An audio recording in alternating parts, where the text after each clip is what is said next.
When Margaret Williams entered the last figures at her desk, the evening light was already streaming through the windows of the Chicago high-rise.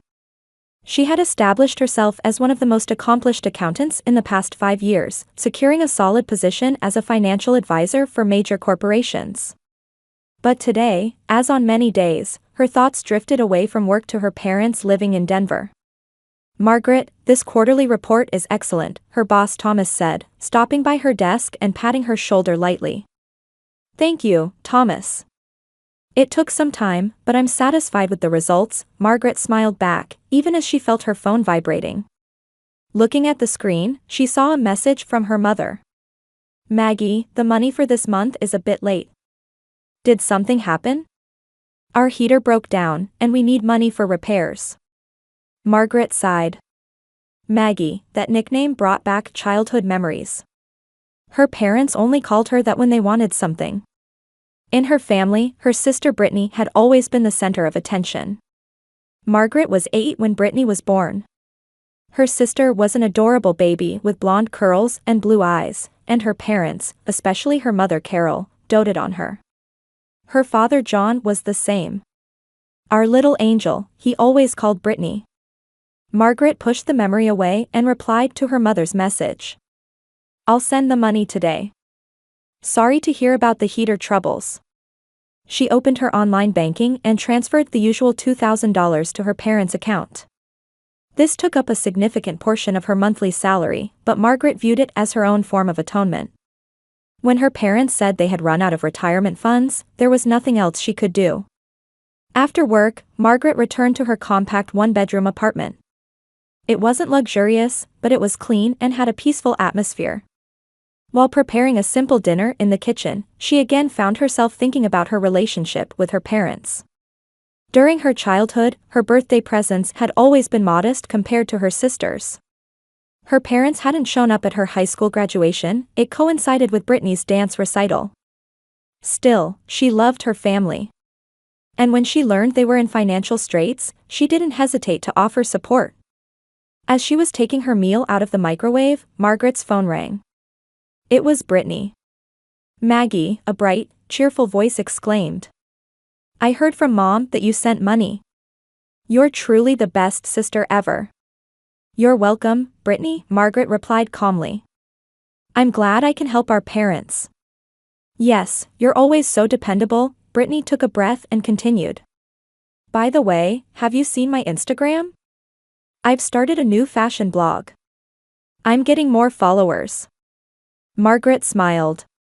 Since graduating from college, Brittany had never held a steady job, focusing instead on building her social media presence. "I'll check it out, I promise," she replied. "How's the job search going?" There was a moment of silence on the other end. "Oh, that. I'm focusing on my blog right now. Besides, the job market in Denver is terrible. But don't worry, I'll find something soon." The conversation continued superficially as usual, with Margaret listening warmly to her sister's chatter. After hanging up, she ate her modest dinner while considering next month's budget. There were few luxuries for herself, but she was content. The satisfaction of helping her family was irreplaceable. The next morning, Margaret was filling out a vacation request form. She was planning to visit her parents for the first time in 6 months. She had already prepared gifts, a favorite whiskey for her father, perfume for her mother, and a designer scarf for Brittany. "Taking time off?" "That's unusual," her colleague Sarah asked, stopping by her desk. "Yes, I'm going to visit my parents. It's been a while." "That's nice. Denver is beautiful this time of year, isn't it?" "Yes, the mountains are truly spectacular." That afternoon, when Margaret emailed her parents about her visit, she received an unexpected reply. "We're a bit busy this weekend. Could you come another time?" Margaret frowned at the screen. Her vacation request had already been approved, and her flights were booked. She decided to call. "Mom, is something wrong? Why can't we meet this weekend?" Carol's voice sounded tense. "We have a packed schedule. I won't be able to give you proper attention." "That's fine, I just want to see you." I don't need to stay long. But. Carol hesitated. Is there something you're hiding? Margaret asked intuitively. Of course not. Carol raised her voice slightly. We're just busy. But if you insist on coming. All right, I'll come as planned. Don't worry, Margaret said calmly. After hanging up, she felt strangely uneasy. Why would her parents try to avoid her visit? On the plane to Denver, Margaret gazed at the clouds outside. As a child, she often looked up at the sky, imagining stories from the cloud shapes. Now, she reflected on the irony of her life story. The girl who was always second best had become the pillar supporting her family. After arriving at Denver International Airport and picking up her rental car, Margaret entered her parents' address into the GPS. Driving through the city, she felt warmed by the familiar sights. Denver's mountains, blue skies, and streets filled with childhood memories. However, on her way to her parents' house, Margaret witnessed an unexpected scene. A familiar figure stood in front of a luxury car dealership. She instinctively pulled over, put on her glasses, and peered closer. There were her parents and sister, standing in front of a gleaming new Tesla, smiling for photos. Margaret's heart began to race. The words, "We've run out of retirement funds," echoed in her mind. There must be some explanation, she told herself, deciding to stay in place and observe without getting out of the car.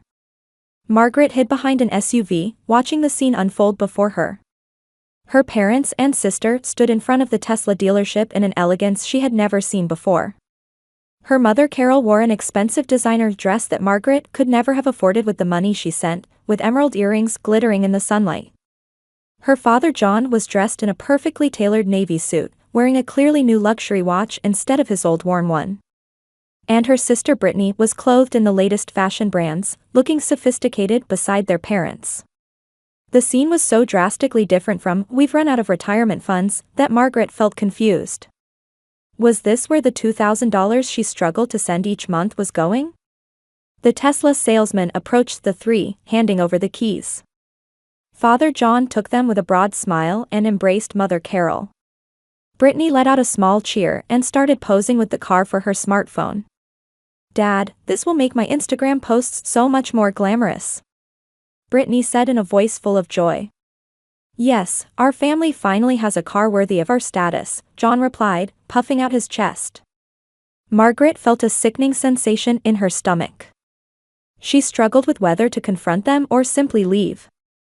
Maybe there was an explanation, a lottery win or an unexpected inheritance. But the next moment, words reached her ears that changed everything. "She'll never know we're buying it with her money," Mother Carol said laughingly, without a trace of guilt. "She's the best ATM ever." Brittany giggled. "Sending $2,000 every month gave us enough for a down payment." "Margaret always does everything for the family," Father John added. "We might as well take advantage of her sweet nature. If we keep making excuses like the heater broke or the roof needs repairs, she'll keep sending money." The three laughed together. Margaret's heart turned ice cold. It was as if years of questions suddenly found their answers. Brittany's expensive jewelry at Christmas. The photos of luxurious restaurant meals on social media despite her parents claiming medical expenses were piling up. And the recent increase in emergency assistance requests. Margaret opened the car door with trembling hands and quietly slipped inside. Something inside her felt like it was breaking. Had all the family bonds she believed in, her own self-worth, all been lies? Sinking into the seat, Margaret rested her forehead on the steering wheel. Tears streamed down her cheeks. Waves of anger and sadness washed over her, making it difficult even to breathe. Memories from her childhood flooded her mind. Her parents enthusiastically applauding at Brittany's dance recitals. The night her academic award was ignored. Being told when she wanted to go to college, "If you can't get a scholarship, forget it. We're saving money for Brittany's education." Still, she had continued to love and support her family. Outside, the three were preparing to get into their new Tesla. Margaret drove away before they noticed her. It was a moment when something definitive broke inside her heart. On the flight back to Chicago, the clouds outside the window no longer spoke stories to her. Margaret's heart was filled with determination. Never again would she be exploited. Enough was enough. Back in her apartment, she took immediate action. First, she logged into her online banking system and canceled the automatic monthly transfers to her parents. Next, she contacted her lawyer friend Elizabeth Morrison and requested an urgent consultation. "Margaret, this is unusual at this hour," Elizabeth said over the phone. They had been friends since college. "Liz, I need to see you right away. I've realized something terrible." Margaret's voice was calm, but anger swirled beneath it. "Of course. How about tomorrow morning?" "What happened?" "For a long time, I've been deceived. I finally realized I've been my family's ATM." The next morning, Margaret explained everything in Elizabeth's office. The amount she had been sending monthly, the frequency of her parents' emergencies, and the incident she witnessed at the dealership with the conversation she overheard. "This is clearly financial abuse," Elizabeth said with a stern expression. "Your goodwill was exploited." "I want your advice on what I should do," Margaret said. "Should I cut ties with them completely? Or confront them?" Elizabeth chose her words carefully. "First, cut all financial connections. You've already done that. Second, I recommend keeping some distance for a while. A direct confrontation would likely only result in excuses, denial, or emotional manipulation." Margaret sighed deeply. "Yes, that's probably what would happen. You could send a brief message explaining why you've stopped supporting them. But don't engage in further explanations or discussions." Before leaving the office, Margaret sent the same message to her parents and Brittany. "No more money transfers. Your ATM is closed." The moment she pressed send, she felt a sense of liberation. Her wounded heart hadn't healed yet, but for the first time, she felt she had asserted her own worth. Less than 10 minutes after receiving Margaret's message, her phone began to ring. Her father John's name appeared on the screen. She declined the call and switched her smartphone to silent mode. Following Elizabeth's advice, she decided to avoid direct dialogue. That evening, with Elizabeth's help, she took further measures. All emails from her parents and Brittany were automatically forwarded to a specific folder so they wouldn't immediately catch her eye. She considered changing her phone number but realized it wasn't practical with so many work contacts. Instead, she added her family's numbers to her block list. "This should give you some peace for now," Margaret told Elizabeth. The two were having dinner at Margaret's apartment. "But they'll soon try to contact me through other means." "That's right," Elizabeth replied, raising her glass of red wine. "When the money flow stops, they'll panic. Especially considering that Tesla loan." The next morning, as Margaret predicted, she received a call from her company's receptionist. "Ms. Williams, there's an urgent call from your parents. They've been calling repeatedly." "Thank you, Jessica," Margaret replied in a calm voice. "I'm sorry, but for personal reasons, I don't want to speak with them.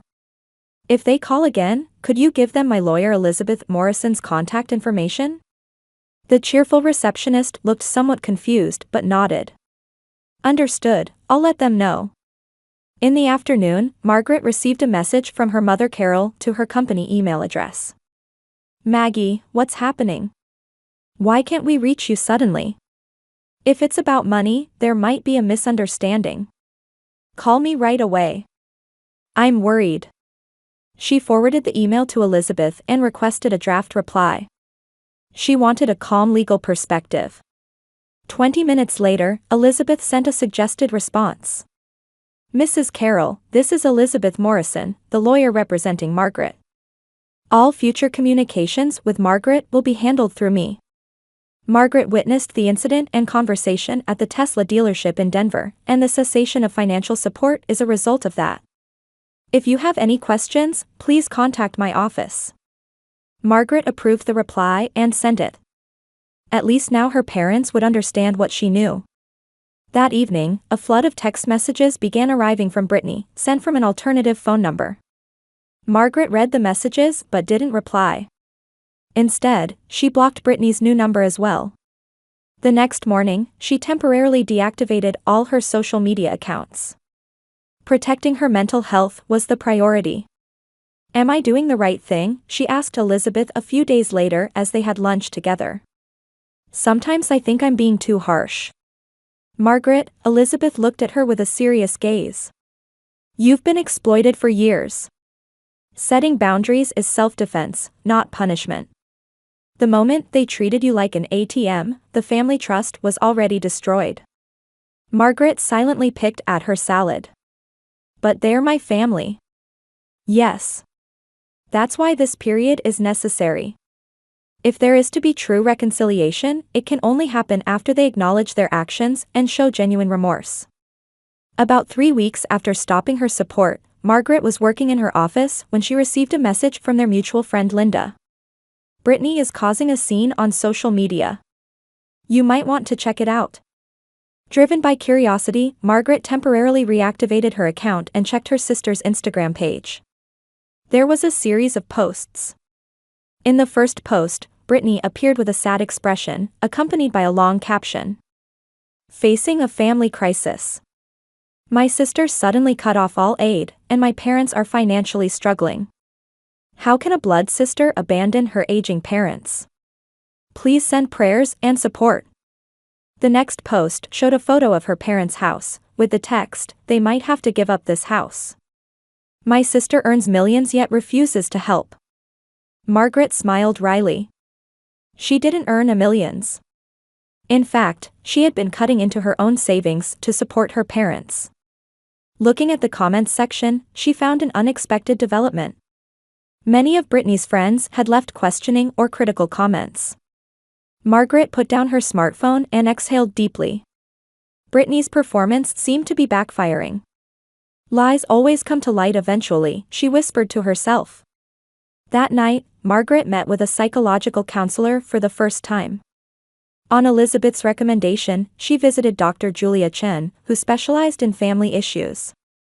"Did I do the right thing?" Margaret asked at the end of the counseling session. "Ms. Williams," Julia answered slowly. "Rather than thinking in terms of right or wrong, let's consider what's necessary for your own health and well-being. Sometimes, strict boundaries are needed to break out of a pattern of exploitation that has lasted for years." Margaret took those words to heart. A month after she stopped her support, Elizabeth contacted her. "I heard from the Tesla dealership. Your parents have started missing loan payments. They're trying to contact you, but of course, I've blocked them." "I see," Margaret replied calmly. Complex emotions swirled within her, but she felt less pain than before. "They really were dependent on my money." "It seems so. Carol said in her last call, we truly can't even pay for charging." Margaret smiled ironically. "Brittany, I'm sorry, but we can't hire you," the interviewer said across the table, causing Brittany to catch her breath. This was the third rejection this week. The interview at a small marketing firm in Denver had also ended in failure. "But I have lots of social media followers. I heard that's important for marketing these days," she desperately argued. The female interviewer smiled tiredly. "Your Instagram follower count is indeed impressive, but experience and skill sets are also important. And..." She hesitated for a moment as if choosing her words. "Your recent personal posts didn't align with our company's values." Brittany couldn't say anything. She hadn't expected her posts denigrating her sister to come back to her like this. Leaving the office, Brittany looked at her phone's contact list, once full of friends. But now, with the fragile foundation of her luxurious lifestyle crumbling, there were surprisingly few people she could contact. Returning to her apartment, she found her parents watching TV in the guest room. Their expressions had lost their former cheerfulness. "How was the interview?" Carol asked. "Terrible," Brittany replied, dropping her shoulders. "Failed again." "That's troubling," John sighed. "The mortgage payment is already 3 months late. We got a notice from the bank." The air felt heavy. The Tesla had already been repossessed, credit card payments were behind, and now even their house was in jeopardy. The three could only watch their world collapse. "Let's contact Maggie," Brittany suggested. "She might help us." "Impossible," John said bitterly. "That lawyer is blocking all contact. And if she heard our conversation at the dealership, it's too late."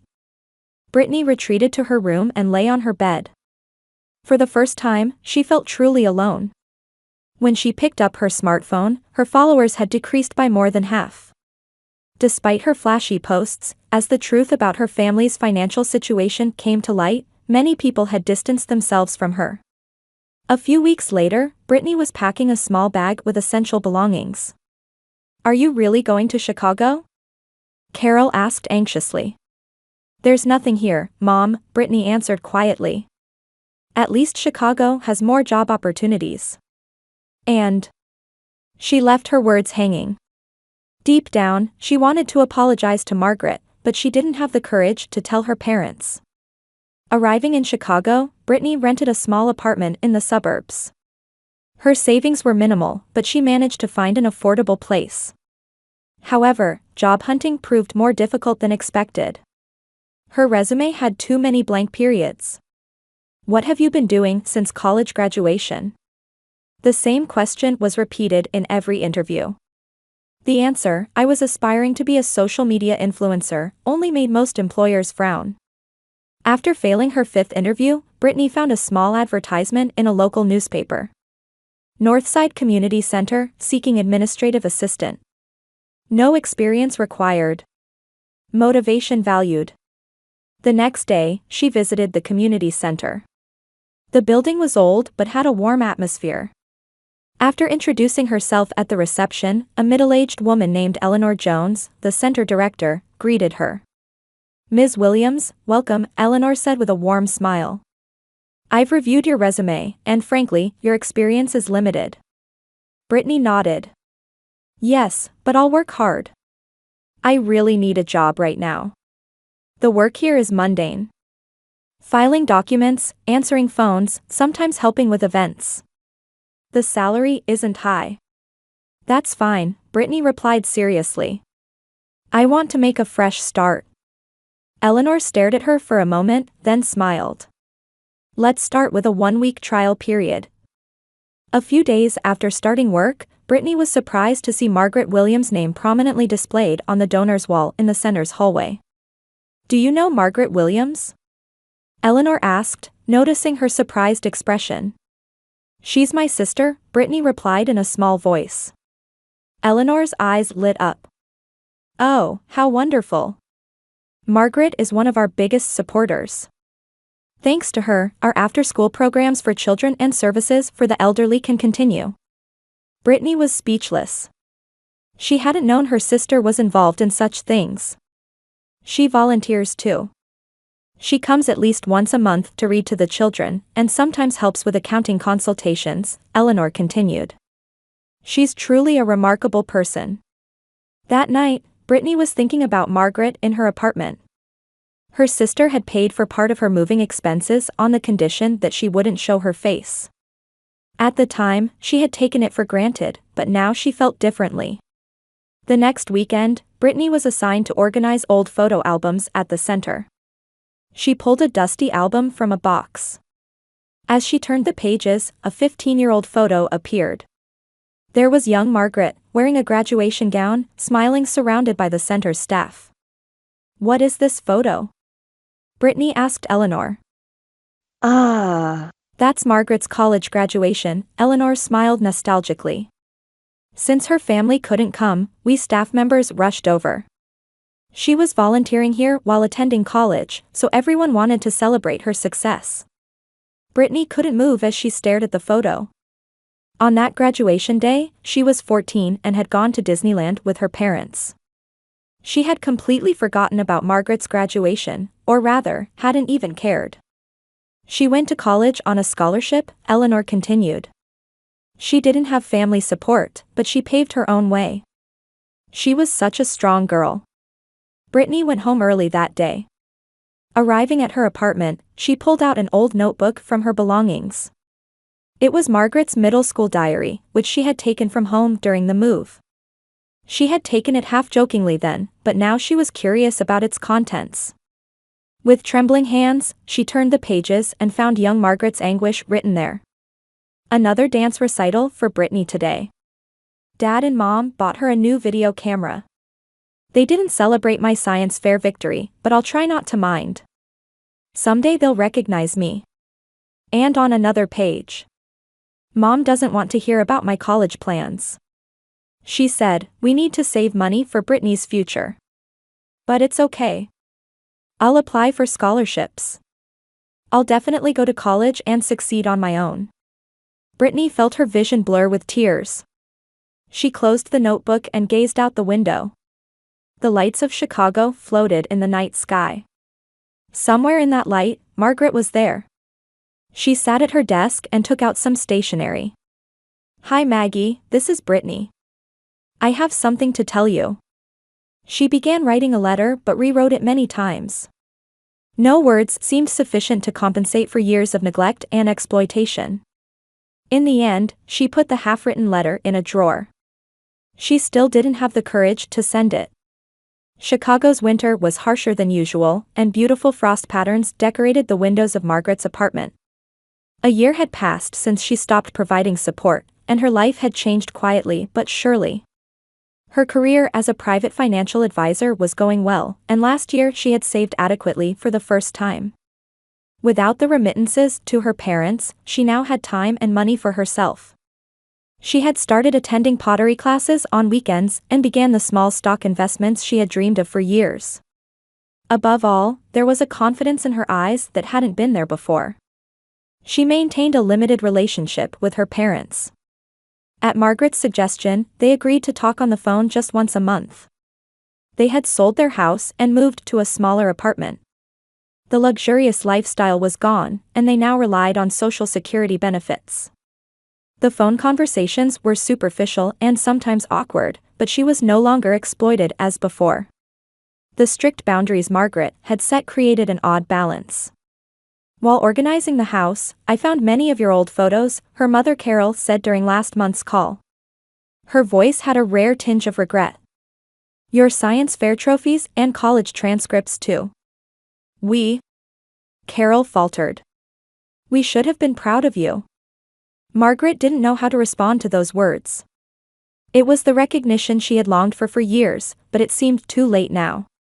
Still, a part of her heart was moved. On Christmas Eve, Margaret was volunteering at the Northside Community Center. At a celebration for children, she was in charge of reading picture books. As the last child left and the staff began cleaning up, she saw a familiar figure coming out of the office. It was Brittany. Maggie. Brittany's voice trembled. For a long time, they stared at each other without exchanging words. The memory of shared blood and the pain of broken trust hovered in that silence. I heard from Eleanor that you work here, Margaret broke the silence. Brittany nodded. For 9 months now. I hear about you a lot here too. I see. Maggie, I want to tell you. Brittany struggled for words. I am truly sorry. For using you, for making fun of you. I was the worst sister. Tears welled up in her eyes. Margaret didn't move. I'm not asking for forgiveness, Brittany continued. I just wanted you to know. I'm trying to change. Working here, I've started to understand the meaning of my actions for the first time. Margaret took a deep breath. In her heart, her painful past and hope for the future violently collided. It will take time, she finally spoke. To regain trust. I understand, Brittany nodded slightly. But... Margaret continued. If you'd like, how about coffee next week? I have time to talk. A small light of hope lit up in Brittany's face. Thank you. As they parted, they exchanged awkward but somehow warm smiles. The road to complete reconciliation was still long, but a small step had certainly been taken. As snow continued to fall quietly on the Chicago night, Margaret and Brittany each gazed out their windows in their respective places. Past pain and future possibilities intersected under the winter sky.